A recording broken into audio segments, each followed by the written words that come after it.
So for the settlers who are sitting in gush-etzion, let me put it this way.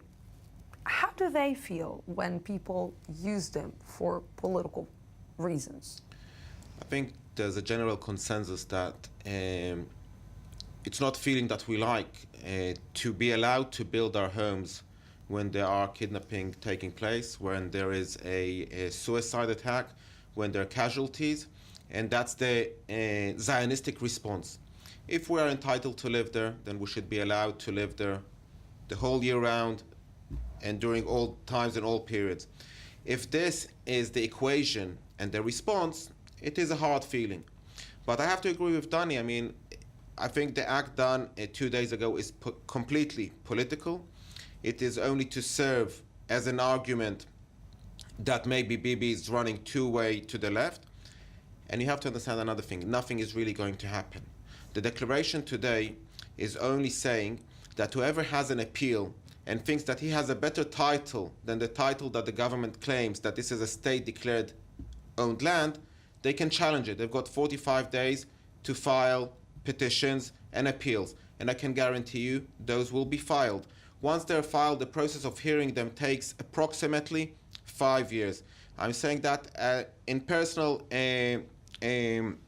example is what's happened in Efrat. In our experience, after 5 years of appeal, where 9 out of the 11 appeals were rejected, we found ourselves in 2008 in the Supreme Court, and up until today, 2014, a verdict hasn't been given about those appeals. So in Efrat, we've got an area in the equivalent size of what has been declared here, and we're already in the process of over 12 years not seeing the end of it. So as far as even Abbas is concerned, he can say it, you know what, Bibi had to do it in order to satisfy Naftali Bennett. It's not new constructions that's going to take place tomorrow. Definitely not.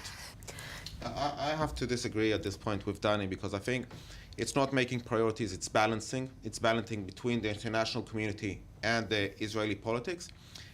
And in a way, I think he's not going to pay the bill internationally, because it's very easy for him to explain to President Obama, I have to do this declaration, nothing is going to happen.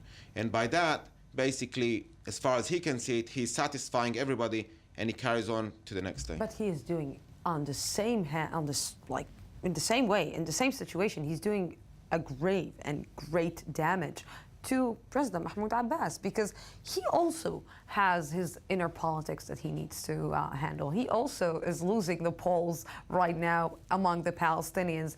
And when he is coming out with declarations, and when he is saying, it is like the declarations that Mahmoud Abbas did towards Israel, in one way or another, are really surprising, because he condemned the kidnapping, he condemned the killing. He said that, like we just heard in the video clip, that these people who are in charge of the killing and the murder of the 3 boys, or in charge on the kidnapping at that time, will pay the price by the Palestinian Authority.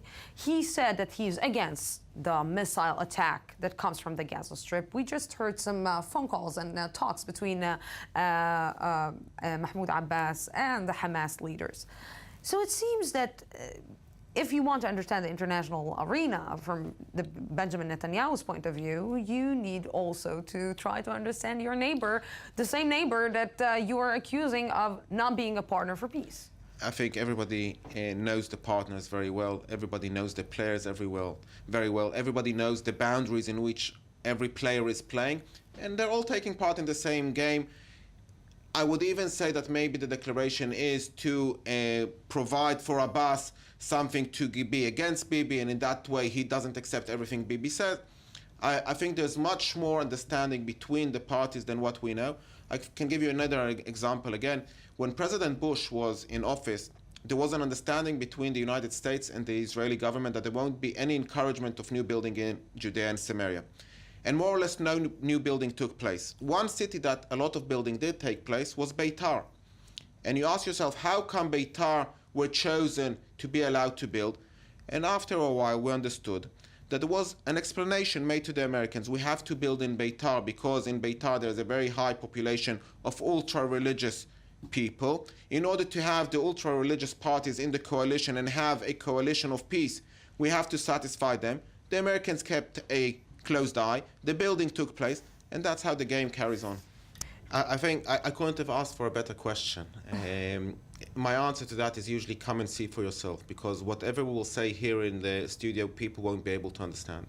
The proximity between the houses, the proximity between the communities, the relationship that involves with the communities. Efrat is an example of a city that from one end to another, the length of it is 9 kilometers. The width of it at the narrowest place is no more than a dual carriageway. We're not surrounded by a fence. The nearest two Arab villages are Wadi Nis and Abdallah Ibrahim, which is in less than a walking distance. It's literally a few steps away. They get their water supply from Efrat. They work in Efrat. When there's a building freeze in Efrat, they come and ask me when the building freeze is going to be ending, because they have no jobs. And that's something that people have a problem understanding, and only by coming and visiting and seeing the reality and understanding that we don't live in a war zone. We live in a place where both communities manage to get along, one alongside the other. The problem is with outside interference, and the problem is with leaders who are not managing to convey the message as to how you can live one alongside the other. So how do you see it being solved? If I would have known the answer, I probably wouldn't have been in the studio. I've probably been seen on the Prime Minister's chair. It's a problem that I think many great people with a lot of intelligence are trying to resolve. There are different agendas, there are different beliefs. You know, a lot of groups who come and visit Efrat, I host them with my neighbors. And my neighbors say that never did they have good times like they have under the regime of the Israeli government. And that's something that people from outside have got a problem understanding. When Danny talks about land swap, we haven't found a single individual Arab who is willing to go from one side, from the Israeli side, to the Arab side. They all want to stay on the Israeli side. It says a bit about the Israeli side, which is receiving all sorts of criticism and condemning from all parts of the world. But at the end of the day, they understand that their future is better on this side. And that's not an answer for initiatives who want to declare independence, and I understand that, but that's the reality in which we live at the moment. You know, I will tell you something.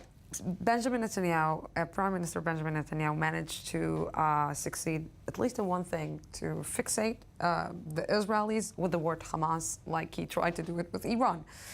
It seems that right now, each and every time that somebody's talking about the Palestinian Authority, the Palestinian president, they're connecting him directly to Hamas, because we heard a lot Hamas. Is this the way? Can you connect between the two? I don't think the matter is connecting or not connecting. I think responding to what we just now saw, the main problem is the fact that these are our neighbors. Whether you call it Hamas, or whether you call it Abu Mazen, or whether you call it Ashraf or the Palestinian Authority. These are our neighbors, and we have to find a way in living alongside next to them. What Danny said, you know, it's almost like the $1 million wish that everybody would agree to it.